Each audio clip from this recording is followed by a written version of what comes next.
India. আজকে আমি এসেছি নাকাশিপাড়া থানা অন্তর্গত নাকাশিপাড়া।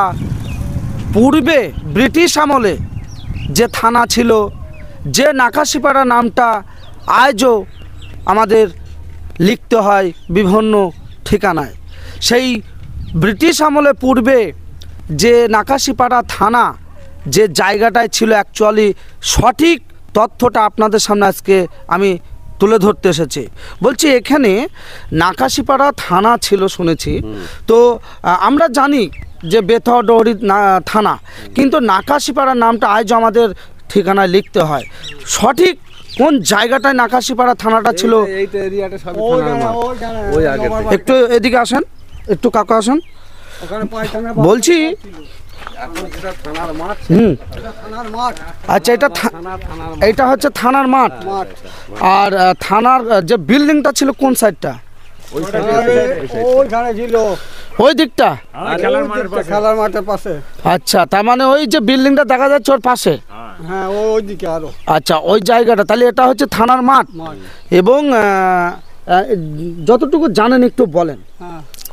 আমরা তো জ্ঞান হয়ে দিকে দেখছি থানা নাকাশিপাড়া থানা বেথুয়া ডহরি। আচ্ছা, হ্যাঁ। পূর্ব আমলে শুনেছি যে জমিদাররা নাকি বলেছে থানা কি করবে, আমরা জমিদার বিচার কর্তা সব আমরাই করব। থানা আমাদের নাকাশিপাড়া গ্রামে থানা রেখে আমাদের লাভ নেই, এই জন্য থানা এখান থেকে সরিয়ে দিল। এদিকে যা, এদিকে আসো। বন্ধ করেছিস তো? হ্যাঁ, আমার দিকে তাকাও। তারপর থানা এখান থেকে উঠেই দিল বাবুটা। এই থানায় চলে গেল বেথুয়া ডহরি। আজও সে নাকাশিপাড়া ব্লক থানা। কোন বাবুরা এই নাকাশিপাড়া থানাটা হস্তান্তর করেছিল? জমিদার দেবেন্দ্রনাথ সিংহ রায়। দেবেন্দ্রনাথ সিংহ রায়। তো কেন, সমস্যাটা কি ছিল? ওরা দেখছি এখানে আমাদের সব পূজাগণ বসে আছে, তা আমরা হচ্ছে শাসনকর্তা, তা আমরা এখানে থানা রেখে আমাদের লাভ নেই, আমার থানা আমরা সরিয়ে দেবো এখান থেকে। তখনকার আমলে থানা এখান থেকে সরিয়ে দেয়।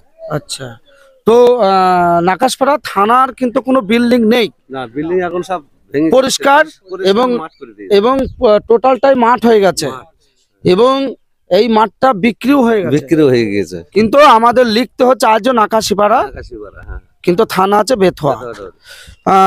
শুনতেই পেলেন, নাকাশিপাড়া এই নামটা শুনে অনেকে বাইরের মানুষও অবাক হয়ে যায় যে নাকাশিপাড়া, কিন্তু থানা তো বেথুয়া। হ্যাঁ, অরিজিনাল নাকাশিপাড়া আমি আজকে যেখানে দাঁড়িয়ে আছি, এবং এই যে মাটিটায় দাঁড়িয়ে আছে, এটা হচ্ছে নাকাশিপাড়া অরিজিনাল ব্রিটিশ আমলে কিন্তু থানা ছিল, এবং এখান থেকেই কিন্তু শাসন কার্যকলাপ চালানো হতো। এবং এখানকার যে জমিদার ছিল, এই থানার সন্নিকটেই তার বাড়ি। সেই জমিদারের নাম কি ছিল? দেবেন্দ্রনাথ সিংহ রায়। এবং চলেন আপনাদের আমি দেবেন্দ্রনাথ সিংহ রায়ের যে বিল্ডিং, যে জমিদার বাড়ি, সেটাও আমি তুলে ধরছি।